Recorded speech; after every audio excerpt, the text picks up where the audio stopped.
নিৰ্বাচনৰ কিংমেকাৰ ৰাষ্ট্ৰীয় ওলামা কাউন্সিল এইবাৰ ৰাষ্ট্ৰীয় ওলামা কাউন্সিল অসমত জোৰদাৰ হিচাপে কাম কৰি আছে। আজি আপোনালোকে চাওক, এই ৰাতি 9টা 9:30 বজাত মুকলি আকাশৰ তলত লখিমপুৰ জিলাৰ ৰংগানদী সমষ্টি শ মানুহৰ ভিৰ আৰু আজি ৰাষ্ট্ৰীয় ওলামা কাউন্সিলত যোগদান কৰিছে।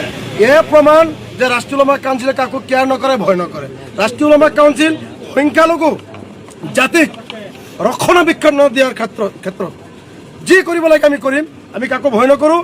আগন্তুক 26ৰ নিৰ্বাচনত ৰাষ্ট্ৰীয় ওলামা কাউন্সিলক নোলোৱাকৈ কোনো এটা দলে চৰকাৰ কৰিব নোৱাৰে। এইটো কিন্তু ঘটা ৰাজনীতি কৰিলে ভয় কৰিব লাগে নেকি? বহুতে ভয় ভাবুকি দেখায় যে মুছলমানে যদি কংগ্ৰেছক ভোট নিদিয়ে, ভাবদাদাৰ দলক বোলে ভোট নিদিয়ে, বোলে বিজেপি চৰকাৰ আহিব। মুছলমানে ঠিকা লৈছে নেকি? মুছলমান কি ঠিকাদাৰ নেকি? মুছলমান কি ফুটবল নেকি? কেতিয়াবা বিজেপিয়ে ফুটবলৰ নিচিনা আপোনাৰ খেলি থাকিব, কেতিয়াবা এজিপি খেলি থাকিব, কেতিয়াবা কংগ্ৰেছে খেলি থাকিব। আমি কি ফুটবল নেকি? আমি এবাৰ পৰিৱৰ্তনৰ চিন্তা কৰি আছো, আমি এবাৰ বিকল্প চিন্তা কৰি আছো।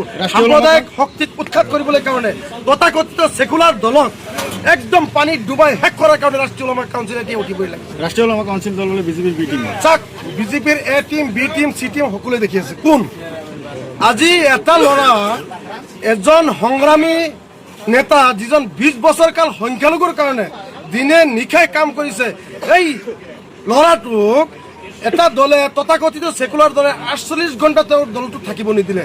এনেকুৱা মানসিক টৰ্চাৰ দিছে, তেওঁ পদত্যাগ কৰিবলৈ বাধ্য হৈ গ'ল। গতিকে বিজেপিৰ এজেণ্ট কোন, বিজেপিৰ এ টিম, বি টিম কোন, এতিয়া অসমৰ জনগণে, সংখ্যালঘু ৰাইজে ইয়াৰ প্ৰত্যুত্তৰ আগন্তুক 26ৰ বিধানসভা নিৰ্বাচনত নিশ্চয় দিব। আপোনালোকে বিজেপিয়ে যেনেধৰণে উচ্ছেদ চলাইছে চৰকাৰে, গতিকে আপোনালোকে কি ভাবে ৰাষ্ট্ৰীয় ওলামা কাউন্সিলৰ স্থিতি কি হ'ব? ৰাষ্ট্ৰীয় ওলামা কাউন্সিলৰ স্থিতি এইটোৱে হ'ব, যেনেদৰে বিজেপিয়ে ভাৰতীয় নাগৰিকসকলক অমানৱীয়ভাৱে উচ্ছেদ কৰি আছে, এই ৰাষ্ট্ৰীয় ওলামা কাউন্সিল দলে এই বিজেপি RSSক অসমৰ পৰা উচ্ছেদ কৰিব। কৰিব নে নাই? আগন্তুক দিনত বিজেপি RSSক অসমৰ পৰা উচ্ছেদ কৰিবলৈ কাৰণে এক টাকা ৰাজ চলেগা, হিন্দু মুছলিম সাথ চলেগাৰ শ্লোগান লৈ পেলাই ৰাষ্ট্ৰীয় ওলামা কাউন্সিল অসমত আহিছে। উজনিৰ পৰা নামনিলৈকে, আপোনাৰ মধ্য অসমৰ পৰা ব্ৰহ্মপুত্ৰ বৰাকবেলীলৈকে আমি সকলো জেগাত আমি কাম কৰি আছো।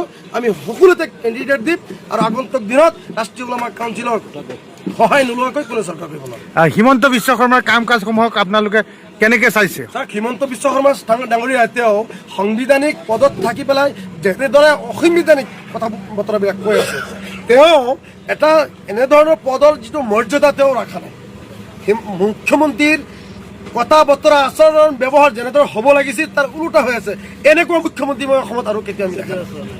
যিজন মুখ্যমন্ত্ৰীয়ে নেকি এটা জাতিক বাৰম্বাৰ টাৰ্গেট কৰি লয়, এটা জাতিক চাপত ৰাখিব বিচাৰে, যিজন মুখ্যমন্ত্ৰীয়ে নেকি এটা জাতিক কৈ আছে তেওঁলোকৰ আমি ভোটত নাম কাটিবলৈ বিয়লবিলাকক কৈ আছো যে মিয়া মানুহবিলাকৰ ভোট কাটি দিব লাগে, কেনেধৰণৰ মুখ্যমন্ত্ৰী? গতিকে আমাৰ মানুহখিনিক যেনেধৰণে উচ্ছেদ কৰি পেলাই এই মুকলি আকাশৰ তলত পেলাই থৈছে, আমি ওই বিজেপিক 2026ত উচ্ছেদ কৰি পেলাই মুকলি আকাশৰ তলত পেলাই থৈ। মানে মুখ্যমন্ত্ৰীক উচ্ছেদ কৰিব আপোনালোকে? উচ্ছেদ মুখ্যমন্ত্ৰী উচ্ছেদ হ'বই। 2026ৰ আৰু বেছি দিন নাই, মুখ্যমন্ত্ৰী উচ্ছেদ হ'ব। ভোটৰ দ্বাৰা হ'ব নে ভোটৰ দ্বাৰা? আৰু